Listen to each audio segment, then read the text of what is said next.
know, like I said, I've done this 100, 200 times with this particular driver, and I think our expectations are always the same. We pretty much have a routine, and something broke down that night. Something broke down, and I don't know where or how.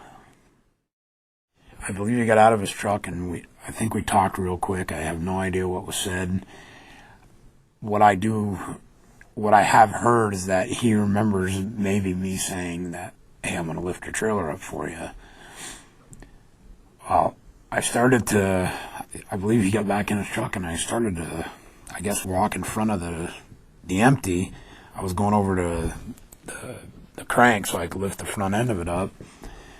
And next thing I remember is seeing the truck actually coming at me and just trying to not believing really what I was seeing. I guess I must have froze, and I think I do remember screaming his name, you know. And then next thing I know, I woke up. I was slumped over the tire of the truck. Apparently, I got pushed underneath the empty and was caught in between the tires of the tractor and underneath the fender of the empty container. Well, apparently he must have pulled forward to get me out of there or something. I don't know how they got me out. I have no idea. But I do remember waking up slumped over the tire of the truck with a lot of blood coming out of my mouth and not being able to breathe very well at all. And I believe I told the truck driver that I was going to die right there.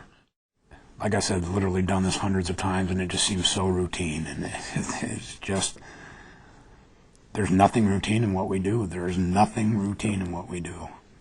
You have to be on your toes every minute of the day, because what we do is so dangerous and could just kill you at any minute.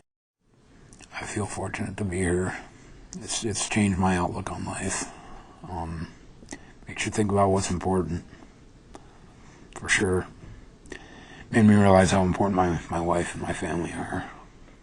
You don't want your wife having to get to that call in the middle of the night saying, you know, he may not live. You need to come to the hospital now. Being greeted by the chaplain when you get to the hospital. You don't want your family to have to go through that. You just don't.